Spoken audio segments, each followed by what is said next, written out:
continuamos con el tema 9, elementos del cambio.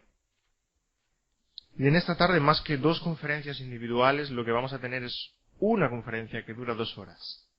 Porque vamos a tratar de esos elementos del cambio durante 2 horas todo el tiempo. En esta primera hora vamos a hablar de amar y conocer como 2 elementos del cambio. Y en segunda hora del hablar y hacer como 2 elementos más del cambio. Entonces vamos a estar hablando un poquito de metodología. Muchos habéis hecho preguntas durante todo el curso sobre metodología. Sí, todo esos son conceptos, pero ahora, ¿cómo? ¿Cómo ponerlo en marcha? ¿Cómo ponerlo en práctica, no? Es como si hasta ahora hubiéramos estado hablando de, siguiendo el ejemplo del primer tema de gastronomía, como si estuviéramos hablando de los ingredientes. Hemos hablado del bistec y de las zanahorias, de las cebollas. Vamos a intentar ponerlo todo junto. Y uno de los ejercicios que vamos a hacer para intentar ponerlo todo junto es leer un caso práctico y también ir aplicando un poquito lo que hemos visto sobre un caso de un matrimonio en concreto que vamos a ver. Y para ello vamos a seguir 4 elementos. Como decía, amar, conocer, hablar y hacer. Y he tomado prestados estos 4 elementos de un profesor mío en el seminario, el Dr. Paul David Tripp. Y vamos a dedicar 1 hora a cada uno de esos 2 elementos.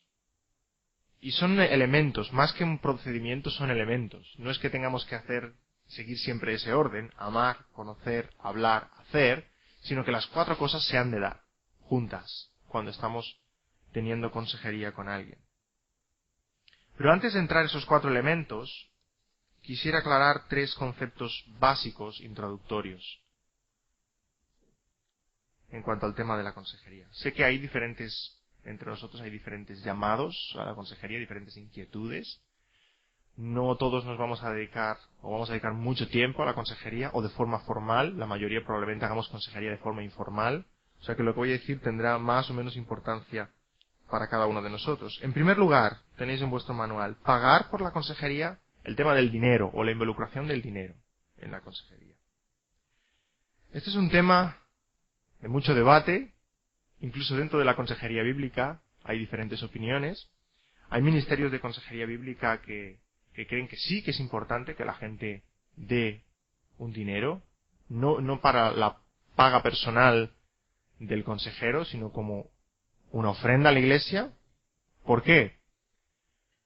Porque cuando hay dinero por en medio nos tomamos las cosas más en serio, ¿verdad? Entonces, en ese sentido, hay gente que dice que sí, algo, aunque sea un donativo voluntario, como aquel que viene a la iglesia y está visitando la iglesia, ¿verdad?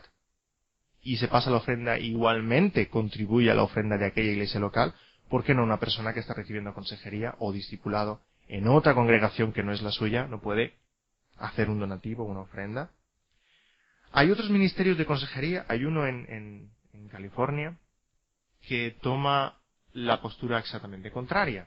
Dice lo siguiente: la consejería es completamente gratuita, porque es ministerio de la iglesia local. Ahora, si faltas a una sesión sin avisar, entonces sí pagas. Y también funciona. Hay un alto compromiso. Ese es el objetivo. Por eso la involucración del dinero en lo que es la consejería, por conseguir compromiso de la persona. La mentalidad y en nuestra sociedad es que si algo no se paga, poca calidad tiene, ¿verdad? Allí que me cobran 200 euros por sesión, allí sí que me van a ayudar, ¿verdad? Ahora, consejería bíblica, sin pagar, tampoco se van a enfadar si falta una semana, tampoco se van a enfadar si no traigo mis trabajos, mis deberes hechos. En la cuestión del compromiso es importante involucrar a la persona, introducir el tema de los donativos. Yo hablaría más de donativos o ofrendas más que pago, porque estamos hablando de ministerio. Ahora, hay 3 cosas que creo elementales cuando tocamos este tema. Una, que la persona que está recibiendo consejería no se sienta obligada a ello. Repito, no está pagando un servicio porque estamos haciendo ministerio. Y el ministerio no se paga. El pastor no va a visitar a un miembro de la iglesia al hospital, ¿verdad? Y después de la visita pastoral, la persona que está en el hospital paga al pastor por su visita. O no se paga al pastor por haber predicado un sermón. ¿Por qué se va a pagar a alguien que está haciendo ministerio por algo que supone ministerio, que es consejería? que no haya la obligación, que haya la voluntariedad de la persona. A dar una ofrenda, un donativo para el ministerio de consejería, para la iglesia local, que está abriendo sus puertas a hacer consejería, etc. Una segunda cuestión que es importante es que el sustento del consejero no dependa de las aportaciones de los aconsejados. Eso también es importante. ¿Por qué? Porque el que está haciendo consejería entonces puede caer en un círculo. Y el círculo es hacer el máximo número de aconsejados posibles en el mínimo tiempo posible, ¿cierto?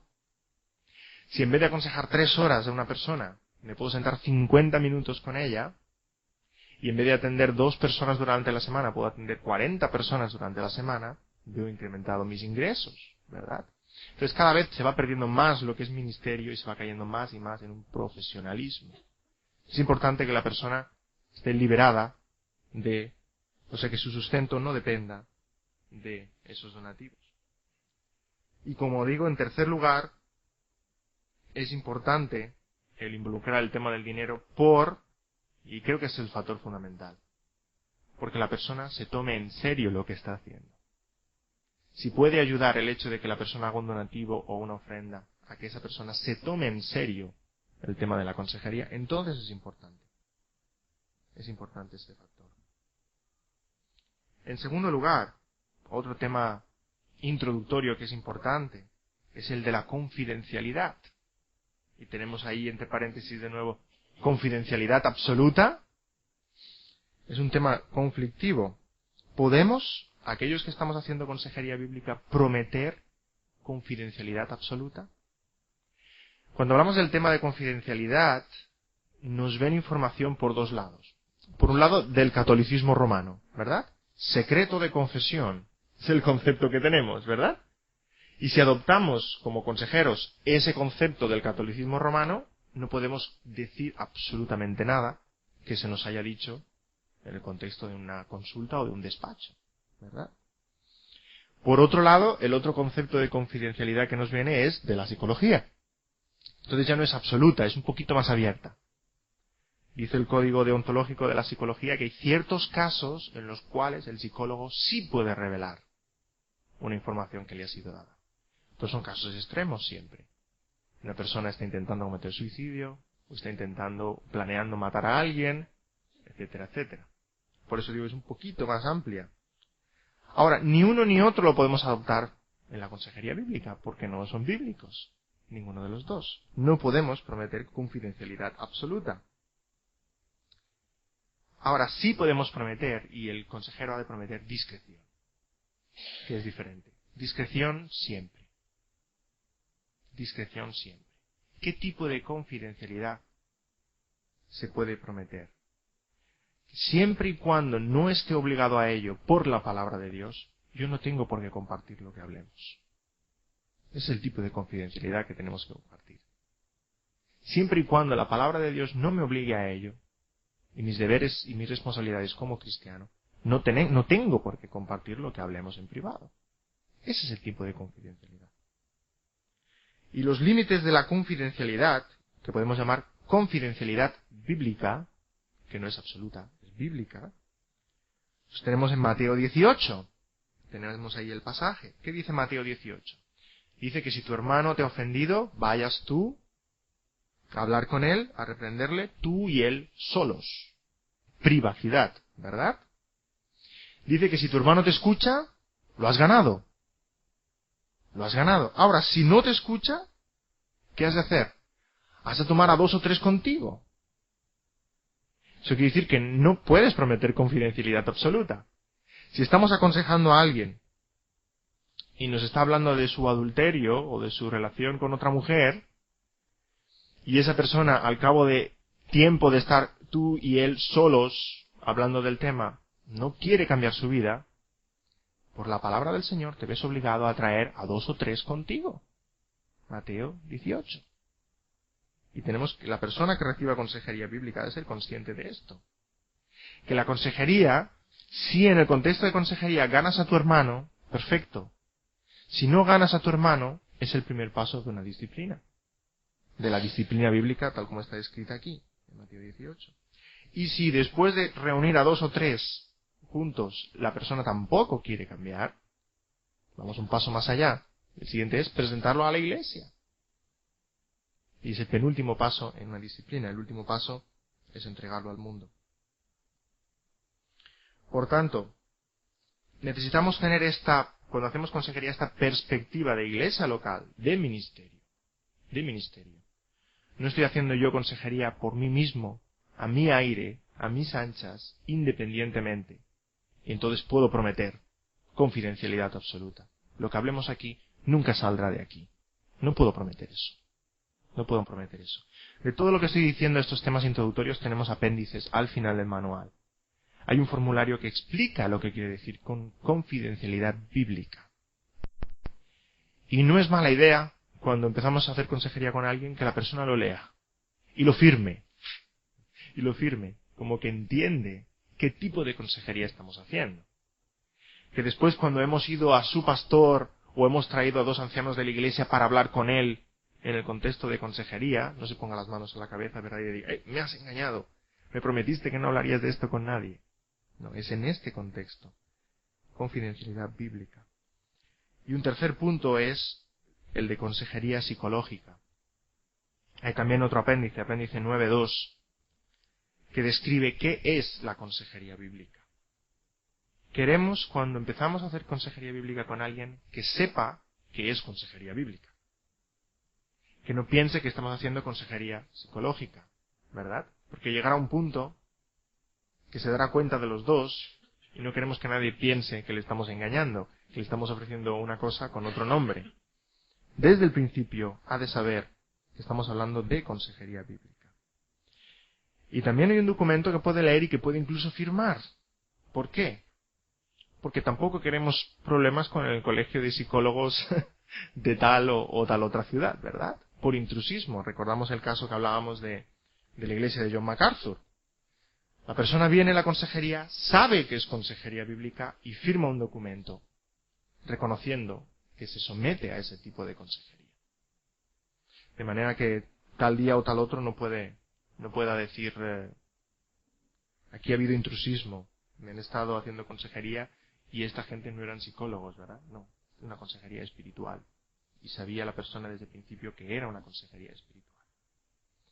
Esos son solo algunos aspectos introductorios para enmarcar el contexto correcto de lo que es la consejería.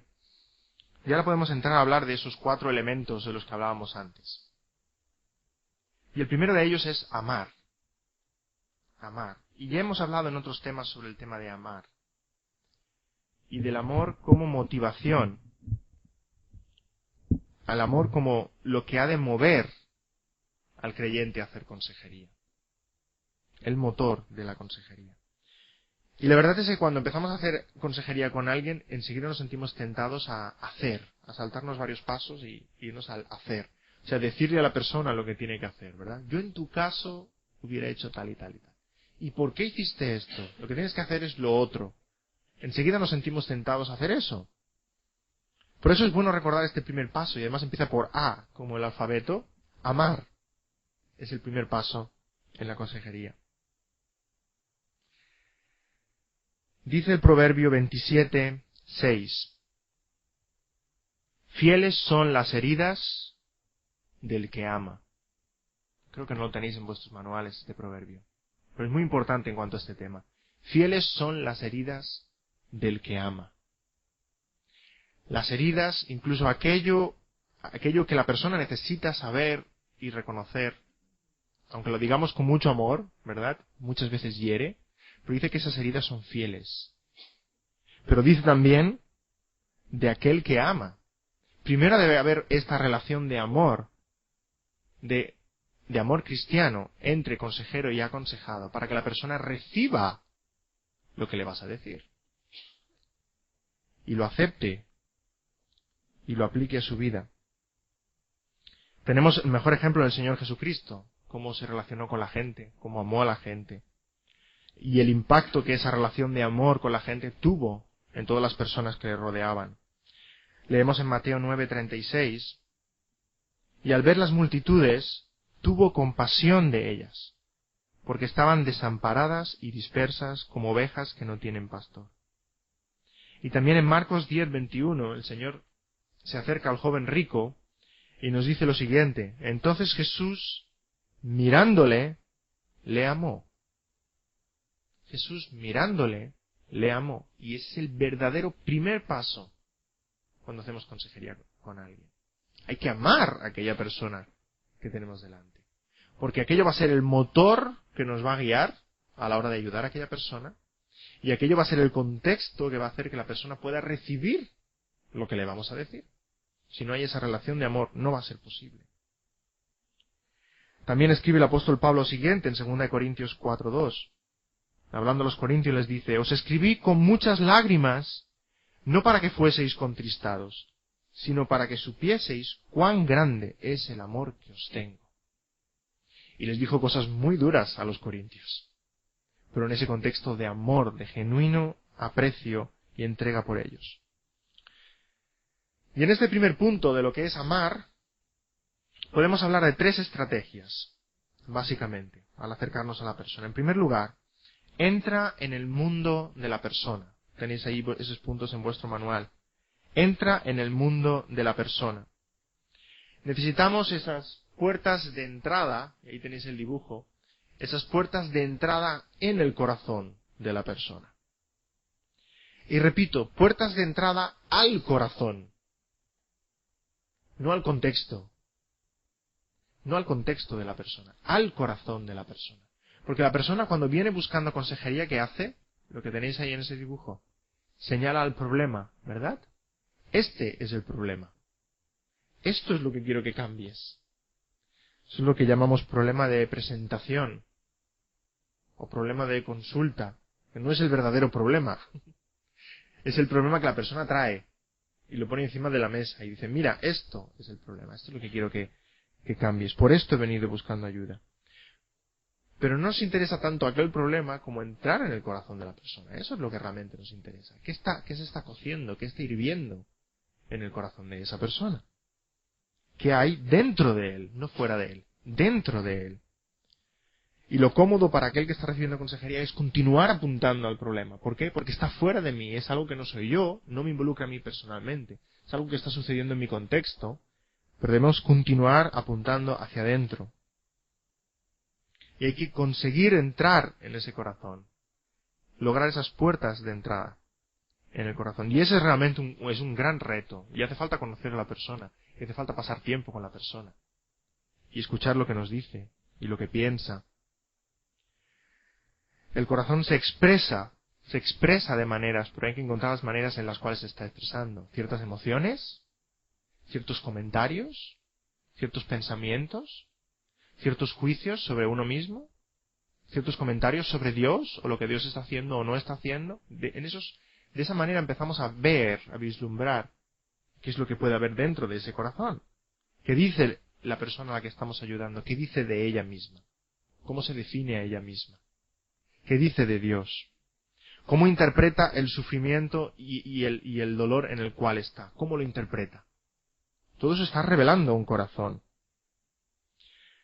De esta manera, y solamente de esta manera, nos vamos a encontrar con la persona, no con lo que está sucediendo alrededor de la persona, sino con ella misma. Y eso es importantísimo. Dejadme poner un ejemplo para que entendamos lo que está sucediendo a este nivel. Todos nos hemos quedado atascados en un enjambre de coches, ¿verdad? En un atasco de tráfico. A lo mejor alguno de vosotros viniendo para acá ha tenido problemas de tráfico, o el domingo al ir a la iglesia, o al quedar en una cita de trabajo, o lo que sea. Ahora, imaginad que quedáis con un buen amigo, y quedáis a las 5 en punto, y llegáis allí, llegáis tarde, y empezáis a explicar por qué. Es que mira, me he visto en medio de un jaleo de coches, y no había manera de llegar, y vuestro amigo os responde de la siguiente manera: claro, hombre, pero es que lo que tendrías que haber hecho no era coger la autopista a estas horas. Tú sabes que estas horas no hora punta en la autopista. Tendrías que haber cogido mejor la nacional, y entonces cuando llegas a tal altura, la señal tal, giras a la izquierda. ¿Cómo sentiríais? ¿Cómo sentiríais en ese momento? Fatal, ¿verdad? ¿Por qué? Porque tú llegas preocupado, angustiado, que estás llegando tarde, y estás hablando con tu mejor amigo, ¿y cómo te responde? Hablando del problema. Hablando de las circunstancias. Y tú no quieres hablar de las circunstancias. Tú te encuentras mal. ¿Cómo quisieras que te respondiera? No te preocupes, hombre. No pasa nada, lo importante es que estamos juntos. ¿Verdad? ¿Estás preocupado? Mira, hay preocupaciones más grandes en la vida. Etcétera, etcétera, etcétera. ¿Verdad? Que se encontrara contigo, que hablaran de corazón a corazón, que no hablara del contexto y de las circunstancias y de lo que debieras de haber hecho, en vez de aquello. Pues si en un caso tan trivial como este nos podemos sentir mal, imaginaos en la consejería. Cuando la persona está poniendo la porcelana china de su vida en tus manos, ¿verdad? Y contestamos de esa manera, lo que debería de haber hecho. Y no te encuentras con la persona. Estás hablando del contexto y de las circunstancias de la persona, pero no estás hablando de la persona. Por tanto, este es un primer paso imprescindible. Amar a la persona y encontrar puertas al corazón de la persona. Una segunda estrategia es encarnar el amor del Señor Jesucristo. Encarnar el amor del Señor Jesucristo. Nos dice Efesios 4:15 que debemos decir la verdad, pero esa de verdad ha de ser dicha en amor, ¿verdad? O como decía alguien también, lanza flechas con puntas de miel. Me gustó mucho esa frase cuando la escuché. Lanza flechas, ha de ser firme, ha de ser recto, ha de ser verdad, pero con puntas de miel. Se puede decir de muchas maneras.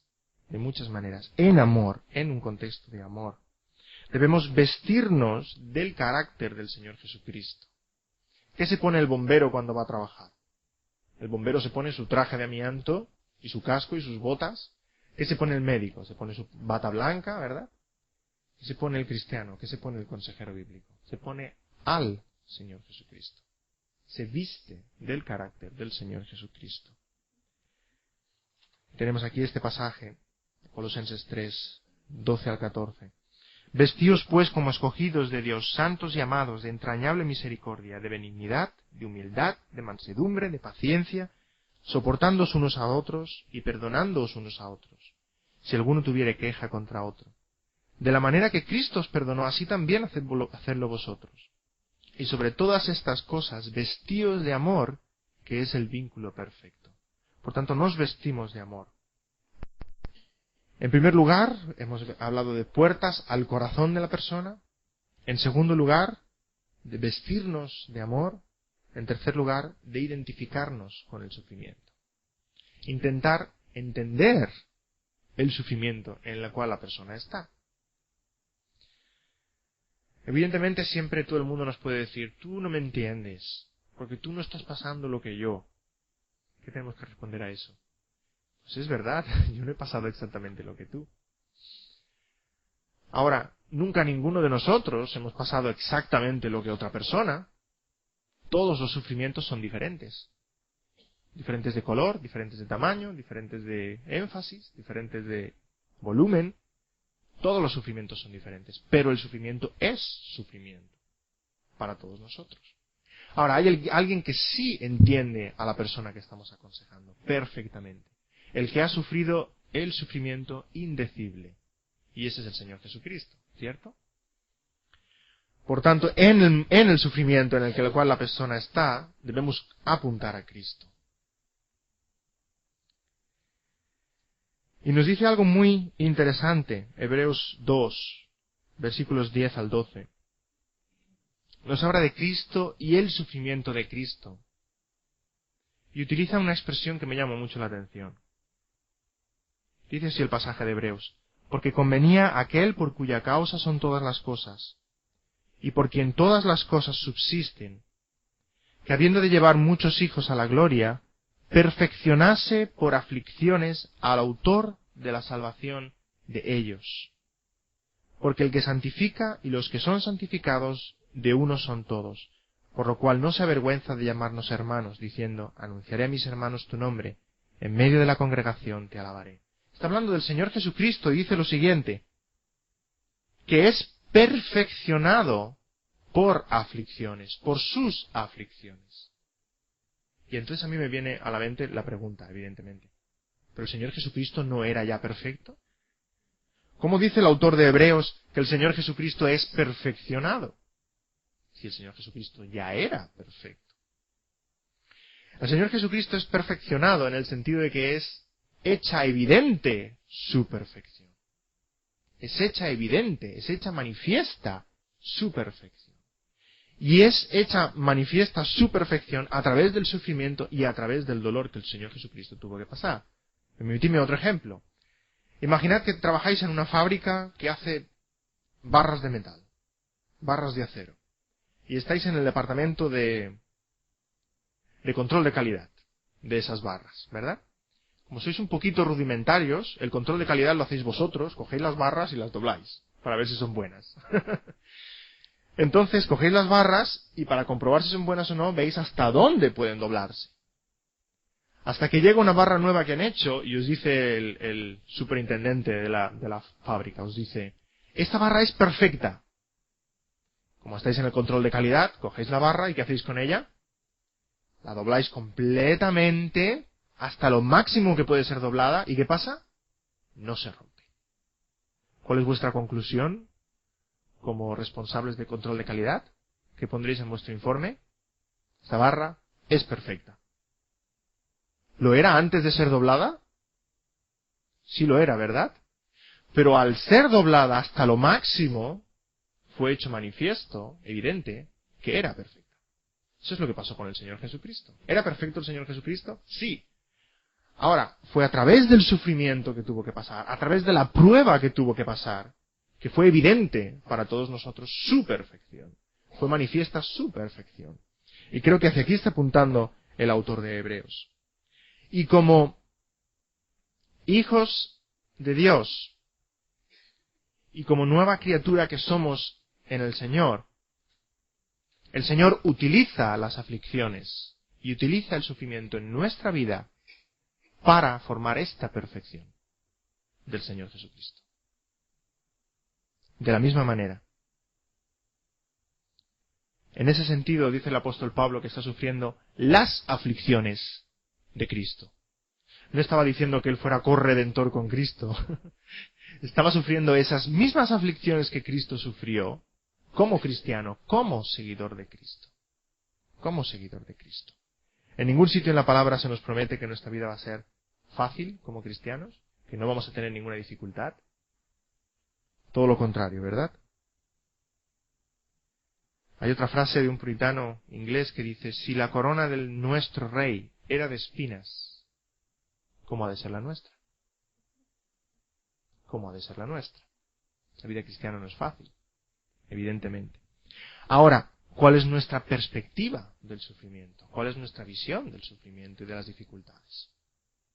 Por eso nos identificamos con el sufrimiento de la persona a la cual estamos intentando ayudar, aconsejar, y debemos transmitirle otra visión del sufrimiento, que entienda bíblicamente lo que es el sufrimiento y lo que son las pruebas. Y debemos intentar conseguir que la persona, allá en su situación en la que esté, mire hacia arriba. ¿Qué hace una persona cuando tiene problemas? Como el puercoespín, como el erizo, se cierra en sí misma. Muchos cuando estamos en dificultades, como mucho, logramos mirar nuestro ombligo, poquito más, no vemos mucho más allá. Hay quienes vean un poquito más y vengan a pedir ayuda y te estén mirando a ti, casi como si fueras un mesías, que vas a conseguir liberarlos de todos sus problemas. Debemos conseguir que ni una cosa ni la otra, que la persona mire hacia arriba, que la persona mire hacia Dios, que es solamente Dios el que tiene respuestas a su situación. Que la persona llegue a hacerse esta pregunta. Esto sería lo ideal. Que la persona llegue a hacerse esta pregunta. ¿Qué quiere Dios cambiar en mí a través del presente sufrimiento? A través de este sufrimiento en el que estoy. ¿Qué es lo que Dios quiere cambiar en mí? Si Dios ha permitido unas circunstancias en mi vida, y son las que estoy ahora, ¿qué es lo que Dios quiere cambiar en mi corazón a través de estas circunstancias? ¿Cómo quiere Dios que madure un paso más allá, a semejanza del Señor Jesucristo? Y la figura 9.2 nos ilustra lo que quisiéramos llegar a conseguir en este primer paso de amar a la persona? Quisiéramos conseguir lo siguiente. En primer lugar, mirando hacia la izquierda, que la persona se comprometa en el proceso de consejería. Que la persona diga, sí, quiero continuar en este proceso de consejería. Quiero cambiar a imagen del Señor Jesucristo.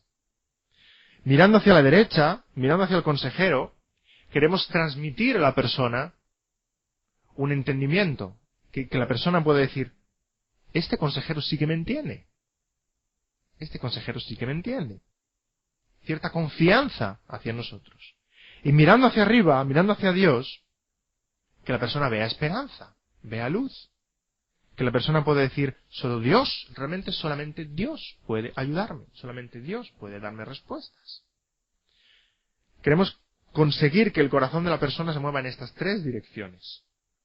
Cuando empezamos en ese primer paso que es amar al aconsejado.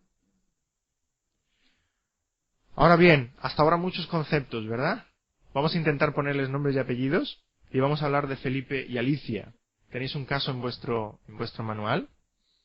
Vamos a dedicar 5 minutitos a leerlo y vamos a aplicar lo que hemos dicho hasta ahora sobre ese primer paso de amar al caso de Felipe y Alicia. Mientras lo voy leyendo, os invito a tomar notas encima de vuestro manual, subrayar información que creéis que es importante, poner un interrogante al lado de otros temas que si dijeras, yo si tuviera a Felipe y Alicia delante, haría más preguntas sobre este tema. Poner ahí un interrogante, que pensemos en la situación en la que están ellos. Dice lo siguiente el caso. Felipe, de 42 años, se casó con Alicia, de 44, hace 20 años. Ambos profesan ser cristianos y son activos en una iglesia muy sólida. Tienen 2 hijos, Pablo de 18 y Sara de 16.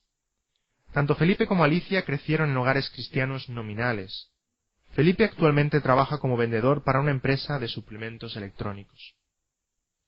Felipe empezó consejería por sí mismo diciendo que estaba súper deprimido. Se pasó la primera sesión ventilando su ira.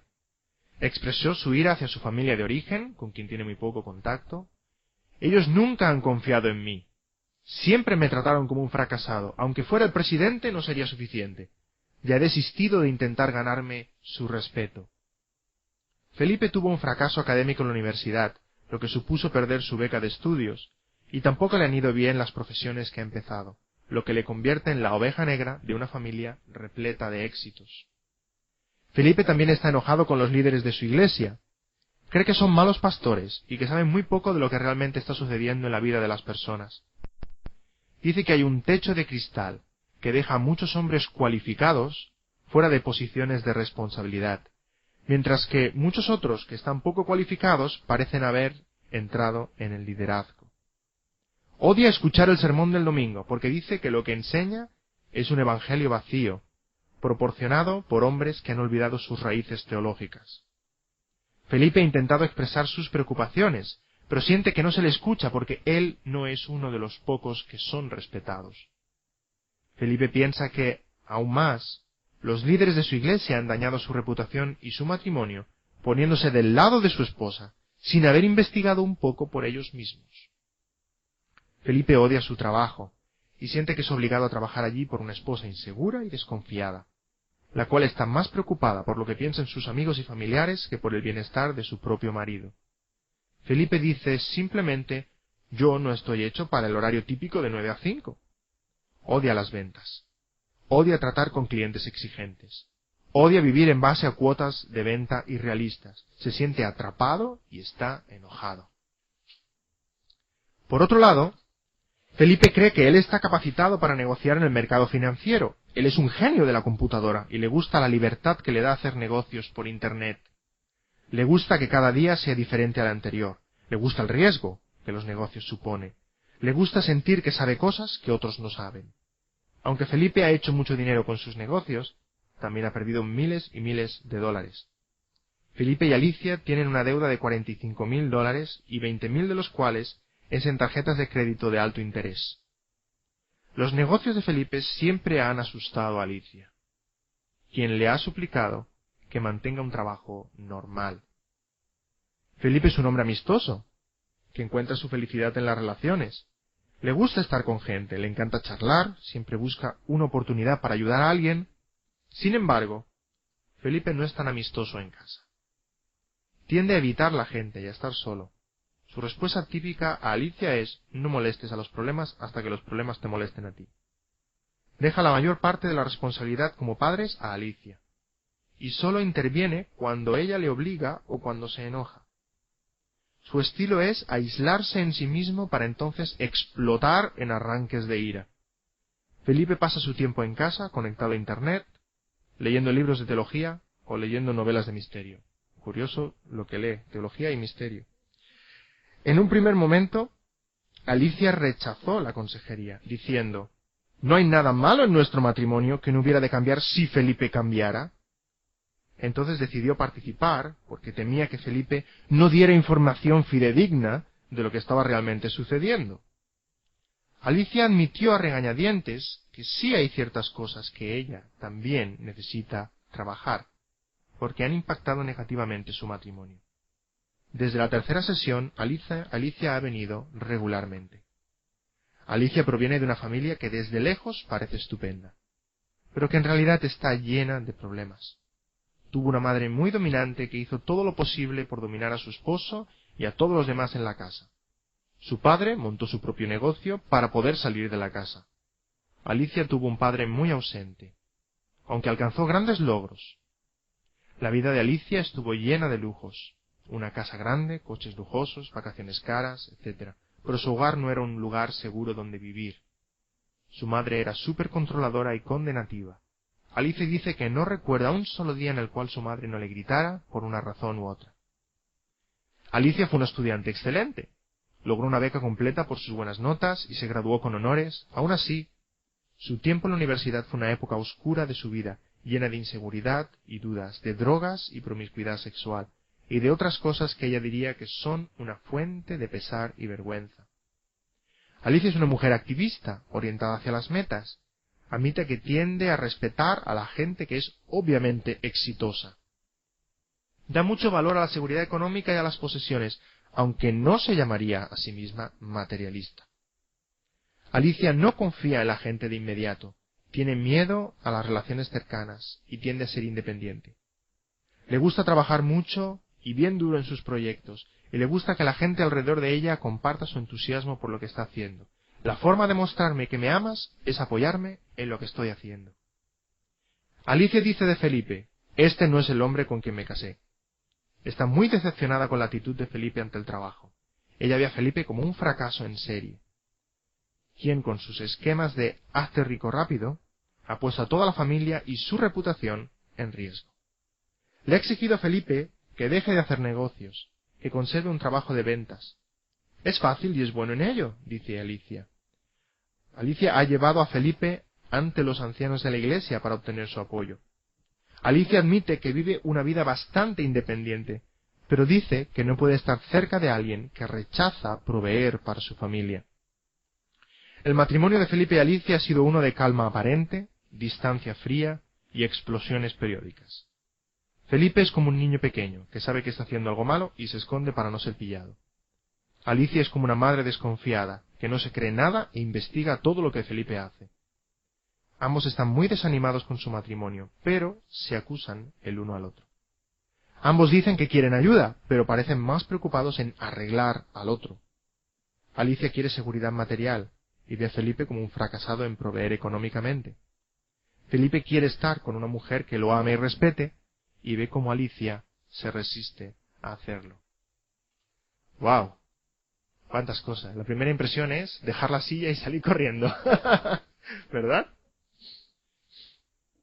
Cuantísima información. Evidentemente, para llegar a tener todo esto, no se llega en 1 hora, ni en 2, ni en 3, ni en 4, ¿verdad? Para llegar a conocer a Felipe y Alicia hasta el punto de tener esta información delante de nosotros, hace falta pasar tiempo con ellos. Hace falta ese amar a ellos dos, una comunicación. Recuerdo una ocasión un profesor mío que me decía lo siguiente de una consejería que estaba llevando él.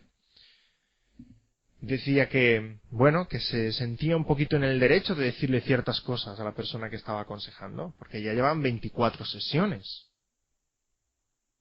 Y a la persona le contestó lo siguiente: 24 sesiones de 1 hora, o sea que me conoces de un día. Con lo cual se quedó bastante callado, ¿no?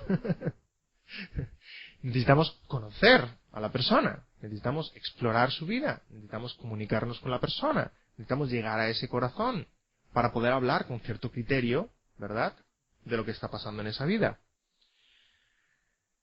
Vamos a intentar aplicar los 3 puntos que hemos visto a Felipe y Alicia. En primer lugar, ¿cuáles son las puertas de entrada al corazón de Felipe y al corazón de Alicia? Evidentemente no tienen un corazón, aunque sean una sola carne, están casados, pero son 2 corazones, ¿verdad? ¿Cómo encontrar puertas de entrada a ellos? Nuestra primera reacción puede ser ejercer de mecánicos espirituales.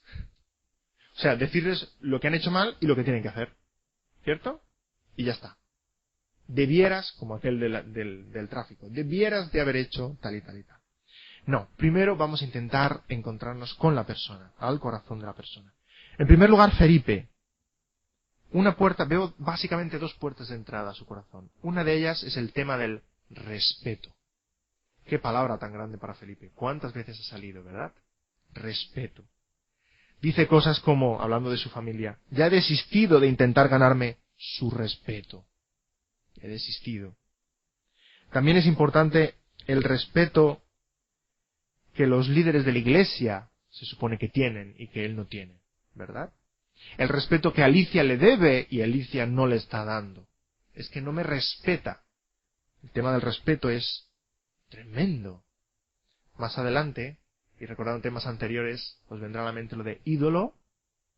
¿Es el respeto un ídolo para Felipe? Veremos que sí. Pero ahora por el momento es una puerta de entrada. No es un ídolo aún. Es un tema que le preocupa mucho, en el cual nos encontramos con Felipe.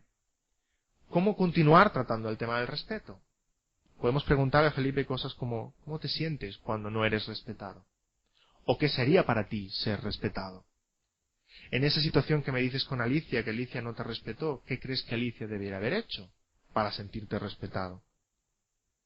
¿Cómo es el respeto para ti? ¿Qué quiere decir respeto para ti?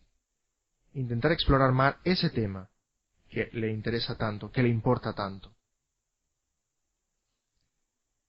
Y rápidamente, conectándolo con el Señor Jesucristo. Si el tema del respeto es tan importante para él, ¿sabes, Felipe? El que mejor te entiende es el Señor Jesucristo.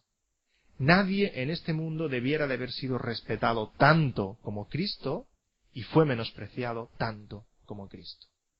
Si sientes que necesitas o que se te debe cierto respeto y no se te está dando, el que mejor te va a entender es el Señor Jesucristo. Él es tu consejero. Un segundo punto de tremenda importancia para Felipe es el tema de la libertad. Sería una segunda puerta de entrada al corazón de Felipe.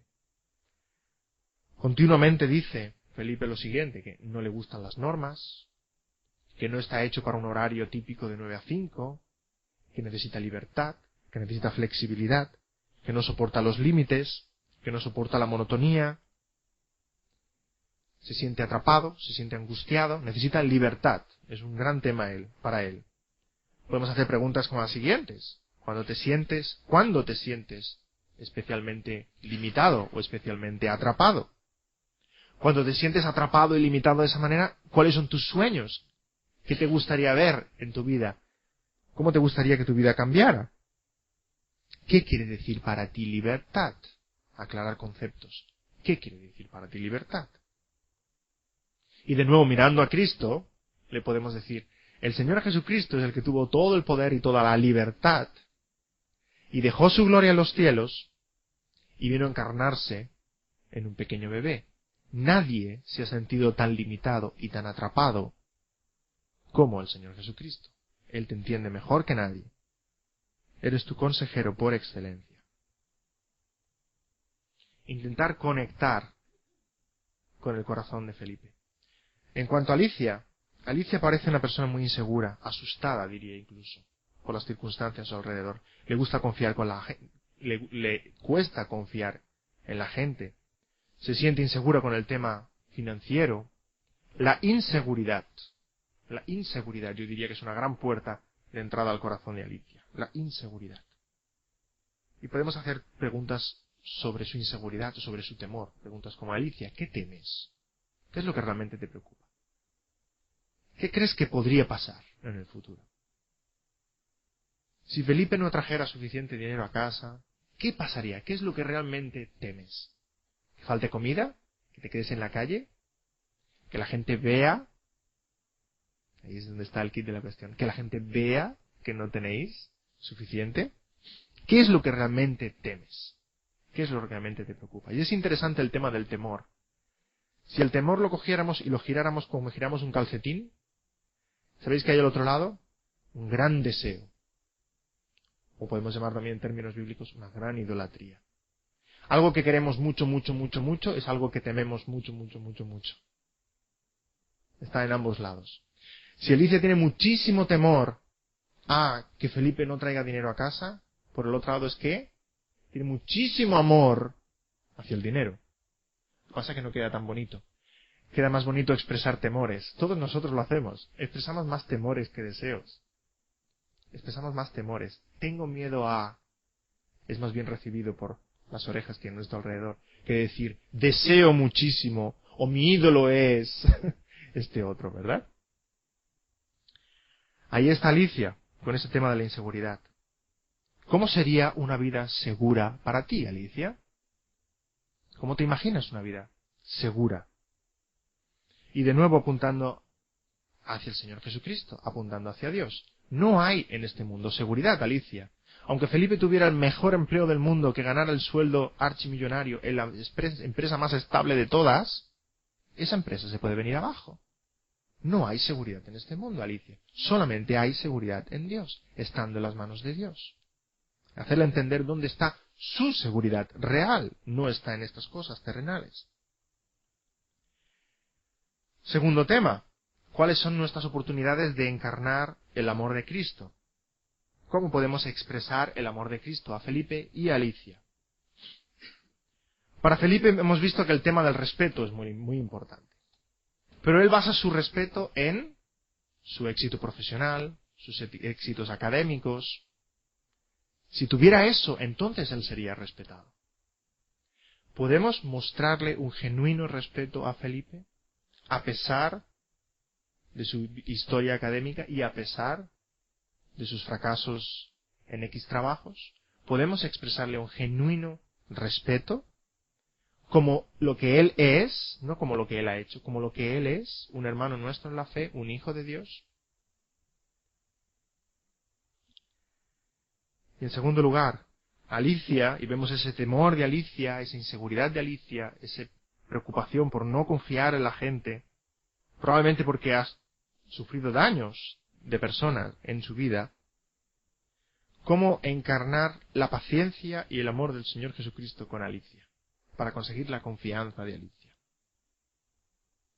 Que ve realmente que puede confiar en nosotros, que vamos a ser pacientes con ella, que vamos a escucharla, que no hay intención ninguna de herirla. ¿Cómo encarnar el amor y la paciencia del Señor Jesucristo? Para que finalmente Alicia pueda realmente abrir su corazón, no estar siempre cerrada en ella misma, sino que pueda abrir su corazón y confiar. Y en tercer lugar, también hemos visto los factores clave de sufrimiento.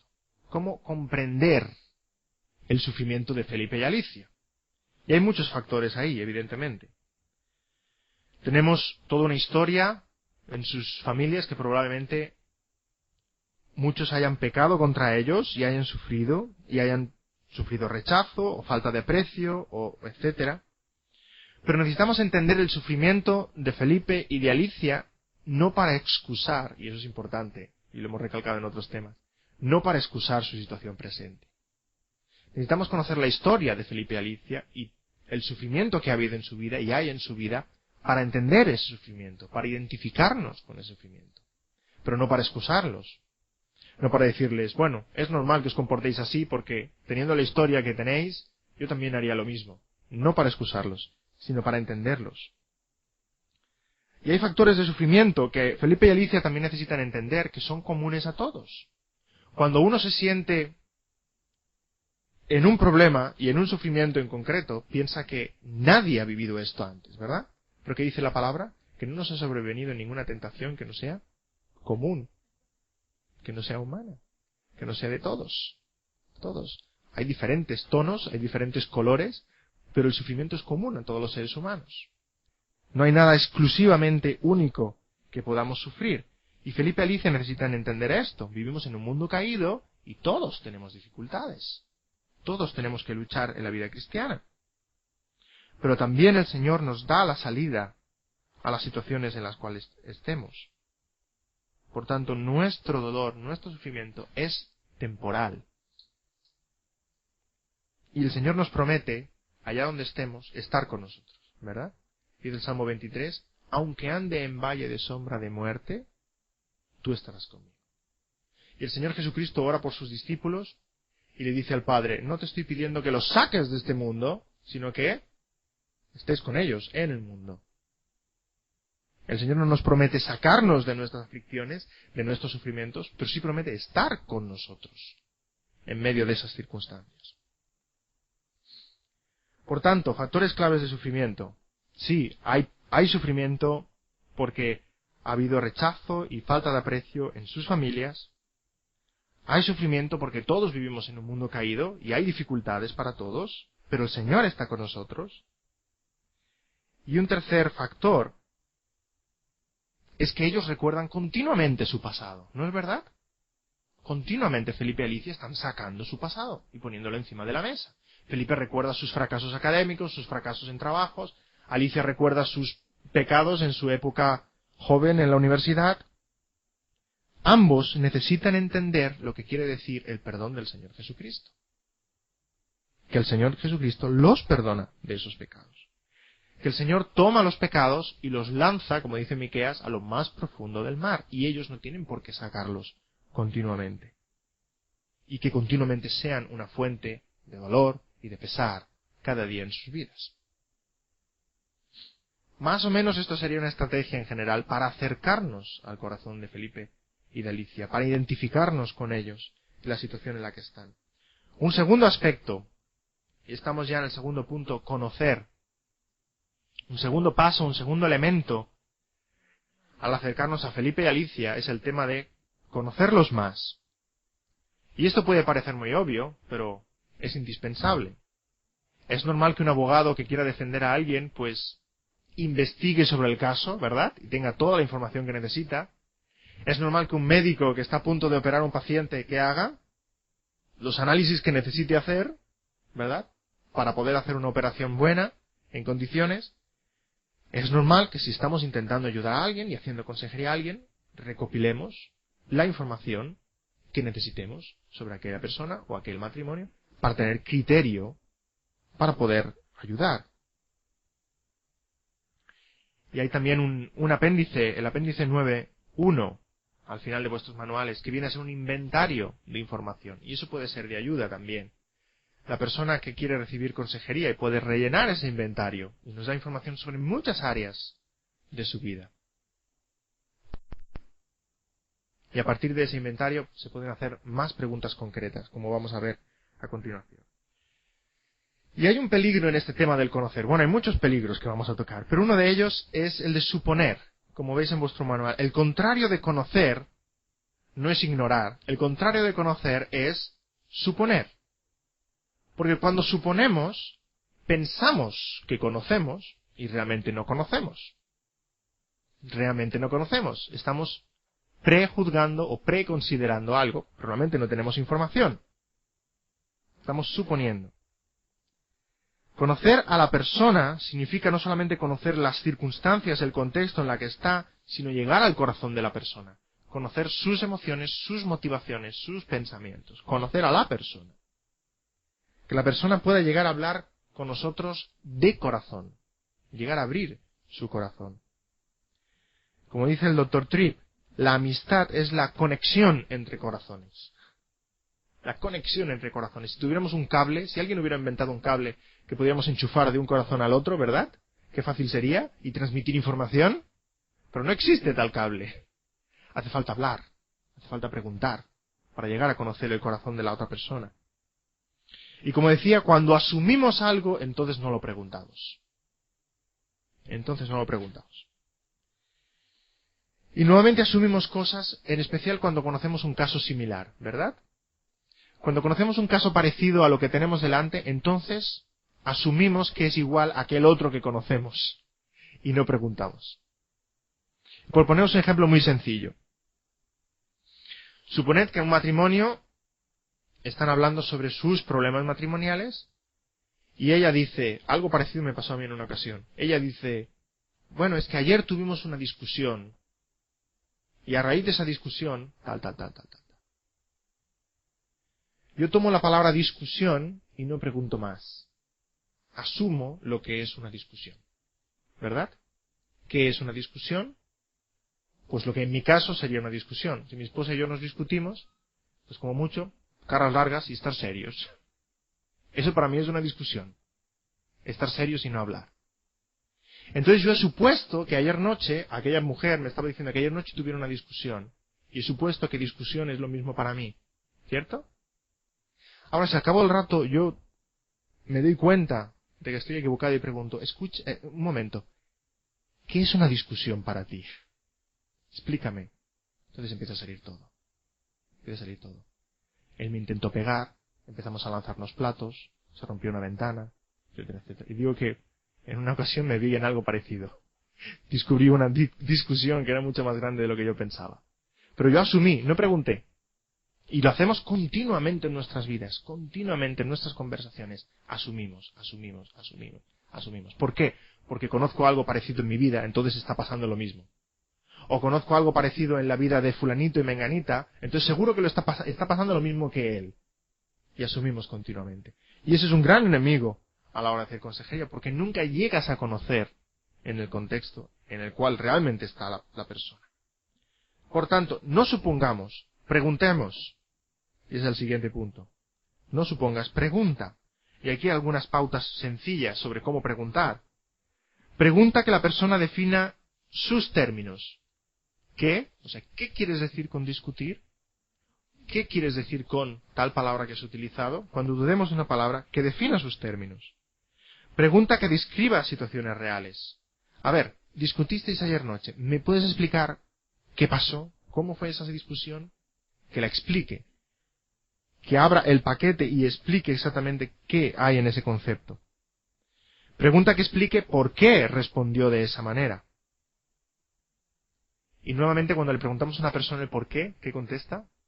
Ah, yo le insulté porque él me dijo, y eso no es contestar al por qué, eso es excusarse. No te estoy preguntando por qué él te dijo, no, te estoy preguntando por qué tú le contestaste mal. Porque podrías haber contestado bien a su insulto, ¿o no? Sí, podría. Eso es exactamente lo que estoy preguntando. Como veis, esta pregunta va directa al corazón. Directa al corazón. Que la persona vea, reconozca que las circunstancias no lo obligan a responder mal. Está respondiendo mal. De voluntad propia. Como preguntar, hacer preguntas abiertas. Parece bastante obvio. Pero si hacemos preguntas que la persona puede responder con sí, no, claro, sí, pues no llegamos a ningún sitio. Y hacer preguntas generales y después preguntas particulares. Preguntas generales sobre todas las áreas de la vida. Preguntemos sobre familia, sobre trabajo, sobre iglesia, sobre matrimonio. Y después, según la necesidad, preguntemos sobre un tema en concreto. Y permitidme un ejemplo bien sencillito en cuanto a este tema. ¿Habéis jugado alguna vez al Jenga? ¿Sabéis lo que es? No sabéis lo que es el Jenga. Tendría que haberlo traído. Cachis. El Jenga es un juego muy sencillo en el cual hay unos bloques, unos ladrillos de madera y se construye una torre. Y el juego consiste en sacar uno de esos ladrillitos sin que caiga la torre y ponerlo arriba. Y así cada concursante va haciendo lo mismo. Se quita uno de esos ladrillitos y se pone arriba. Y otro arriba. Cada vez la torre tiene más agujeros, evidentemente, y cada vez es más alta y cada vez es más difícil. El que haga caer la torre ha perdido. ¿Por qué pongo este ejemplo? Porque de alguna manera al hacer preguntas tenemos que hacer eso. ¿Cuál es el truco en el Jenga? El truco es tocar toda la torre a ver si hay algún ladrillito que se mueve un poco. Y cuando hay uno que se mueve un poquitín, decir, ah, este. Y entonces empujarlo con delicadeza y sacarlo y ponerlo arriba. Y así hay que hacer preguntas. Vamos a preguntar sobre todos los temas en general. Y hay temas, cuando toquemos ese tema, que veamos que se tambalean un poquito, ¿verdad? Que no nos ha convencido la respuesta, que vemos que hay mucho más detrás de esa respuesta. Entonces vamos a preguntar en concreto sobre eso. Sobre ese tema en concreto vamos a hacer más preguntas, porque es un tema importante. Primero preguntas generales, después preguntas particulares.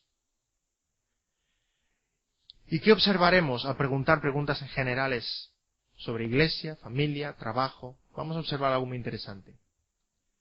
Y es lo siguiente, que el problema de esa persona no se da solamente en un contexto. El problema de esa persona se ve reflejado de una manera u otra en todas las áreas de su vida. ¿Cierto? ¿Por qué? Porque estamos hablando ya durante 9 horas sobre el corazón. Y la cuestión del corazón, y que los problemas realmente están en el corazón. Y nuestro corazón nos acompaña a todas partes, ¿verdad? Vamos al trabajo, allí va nuestro corazón. Vamos a casa, allí está nuestro corazón. Vamos a la iglesia, allí está el corazón. Por tanto, si el problema de una persona es la ira, o la pereza, o la impaciencia, o lo que sea, eso se va a ver reflejado en todos los contextos de su vida, de una forma o de otra. Eso es lo que seguramente observemos. Y otro punto, aunque parece muy obvio, pregunta con el fin de ayudar. Y tenemos que examinar nuestras motivaciones continuamente de por qué preguntamos. No preguntamos por chafardería. No preguntamos para murmurar, ni para sacarlo en el Hola Evangélico o en la revista que sea. No preguntamos para satisfacer nuestra curiosidad. No preguntamos con ninguna de estas motivaciones. Preguntamos con el propósito de ayudar a la persona. El preguntar no nos está ayudando a nosotros. El preguntar está ayudando a la persona a la cual preguntamos. Hay personas que preguntando y teniendo más información sobre la persona se sienten con más poder, con más influencia, con más estatus. ¿Ves cómo me necesitan? ¿Ves cómo me explican las cosas? A mí sí que me confían sus secretos. No estamos haciendo consejería con ninguno de estos propósitos. Estamos haciendo consejería con el fin de ayudar. Por eso el primer paso, el amor, es la motivación, ha de ser realmente el amor. Y debemos examinar nuestro propio corazón, continuamente, cuando estamos intentando ayudar a alguien. Que nuestra motivación sea la correcta. Y finalmente, organizamos la información. Como vamos a ver en el siguiente gráfico, la información que la persona nos da no nos viene ordenada, ¿verdad que no? Nos viene como la ropa cuando sale de la lavadora. ¿Cómo sale la ropa de la lavadora? Sale planchadita, bien plegada, ¿verdad que no? Sale una gran pelota. Todo junto. Pues así sale la información cuando la persona nos está hablando. Hay emociones, pensamientos, juicios, criterios, prejuicios, hay todo absolutamente mezclado. Probablemente necesitamos poner orden después, para poder entender un poco más. Vamos a poner orden después a lo que Felipe y Alicia han dicho. Continuamos con Felipe y Alicia, y ya casi se me acaba el tiempo, o me he pasado ya de esta primera hora. Conociendo a Felipe y Alicia. Primera pregunta. ¿Qué asuntos necesitas desempaquetar? O sea, ¿cuáles son esos bloques del Jenga que hemos de empujar un poquito más? A lo mejor habéis estado leyendo el caso y habéis puesto un interrogante en algún sitio, ¿no? ¿Cuáles son aquellos temas que quisiéramos preguntar más cosas? Porque vemos que ahí hay mucho más que necesita ser aclarado. En primer lugar, básicamente yo tengo 2 temas en mente. El primero, y nada de lo que estoy diciendo ahora es infalible. Evidentemente hay muchas otras preguntas que podríamos hacer. Pero tengo 2 temas en mente. El primero es la relación entre Felipe y los líderes de la Iglesia. Aquí hay mucho más. ¿Qué hicieron realmente los líderes de la Iglesia? ¿Realmente hicieron como Felipe dice? ¿Tomaron a Alicia y preguntaron a Alicia y fueron partidistas? ¿Y no escucharon la versión de Felipe? ¿Realmente hicieron eso? Hay cosas que no nos cuadran. ¿Hablaron con él o no? ¿Le amonestaron o no? ¿Se pusieron del lado de Alicia o no? ¿Las críticas de Felipe hacia los líderes de su iglesia son realistas? Por un lado sabemos que la iglesia de Felipe y Alicia es una buena iglesia, una iglesia sólida, pero ¿qué dice Felipe? Lo que predican es un evangelio vacío, ¿verdad? Han olvidado sus raíces teológicas, etcétera, etcétera. Están menospreciando a los líderes de la Iglesia. Y me pregunto, ¿por qué? Hay que hacer más preguntas aquí sobre este tema. ¿Por qué Felipe tiene ese menosprecio hacia los líderes de su Iglesia? ¿Por qué? ¿Por qué dice que hay como un techo de cristal, que los que realmente están cualificados no pueden subir? ¿Cree él que es una persona cualificada y no le están reconociendo, no le están respetando? Otra vez volvemos al tema del respeto. ¿No le están respetando lo suficiente? ¿Está resentido Felipe? ¿Está resentido? ¿Cree que no lo valoran? Más aún, estamos haciendo hipótesis ahora, tendríamos que preguntar. Alicia, en su actitud crítica, ¿está comparando continuamente a uno de los líderes de la Iglesia con su marido? Si tú hicieras las cosas como fulanito, si tú fueras como fulanito, lo cual pone a Felipe aún más en contra el liderazgo de la Iglesia. Pueden pasar muchas de estas cosas. Por tanto, necesitamos preguntar más sobre este tema. Un segundo tema importante es el de la deuda. Me gustaría haber puesto esta deuda en euros, pero $45,000 de deuda y $20,000 en tarjetas de crédito es una barbaridad. Es muchísimo dinero. Y yo diría que cuando hay problemas de administración o problemas financieros que son pequeños, uno puede entender pues que aquel matrimonio o aquella familia necesita que se le ayude en el tema de las finanzas, ¿verdad? A saber cómo comprar, etcétera.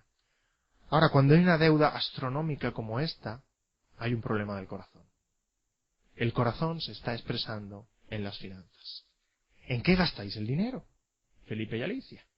¿Estáis comprando todas las cosas que no podéis comprar por apariencia delante de los amigos o delante de los demás en la iglesia?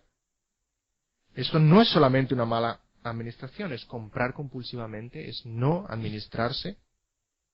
¿Queréis guardar cierta buena reputación? Y esa buena reputación es la apariencia.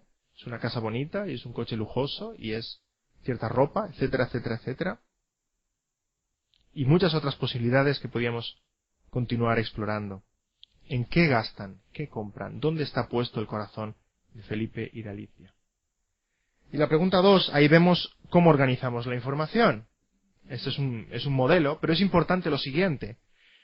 Veis que en esa tabla de información hay un corazón, a la derecha, y lo importante es situar lo que pertenece al corazón en esa área del corazón, o sea, las motivaciones y los pensamientos. Ciertas motivaciones nos llevan a ciertos pensamientos, y ciertos pensamientos a ciertas respuestas. Y la última columna, la de más a la izquierda, es la situación, explica la situación. Ordenando la información podemos ver un poquito mejor qué es lo que realmente hay en el corazón de Felipe y de Alicia. Básicamente, los temas que hemos tocado. En el corazón de Felipe, sus motivaciones, esa necesidad de respeto y esa necesidad de libertad. Y en el corazón de Alicia, esa necesidad de seguridad, y sobre todo seguridad financiera, y cómo valora o cómo necesita de esa buena reputación que ella dice. Ordenando la información de esta manera podremos ver mejor qué es lo que hay en el corazón de ellos dos y cómo eso se expresa de diferentes maneras.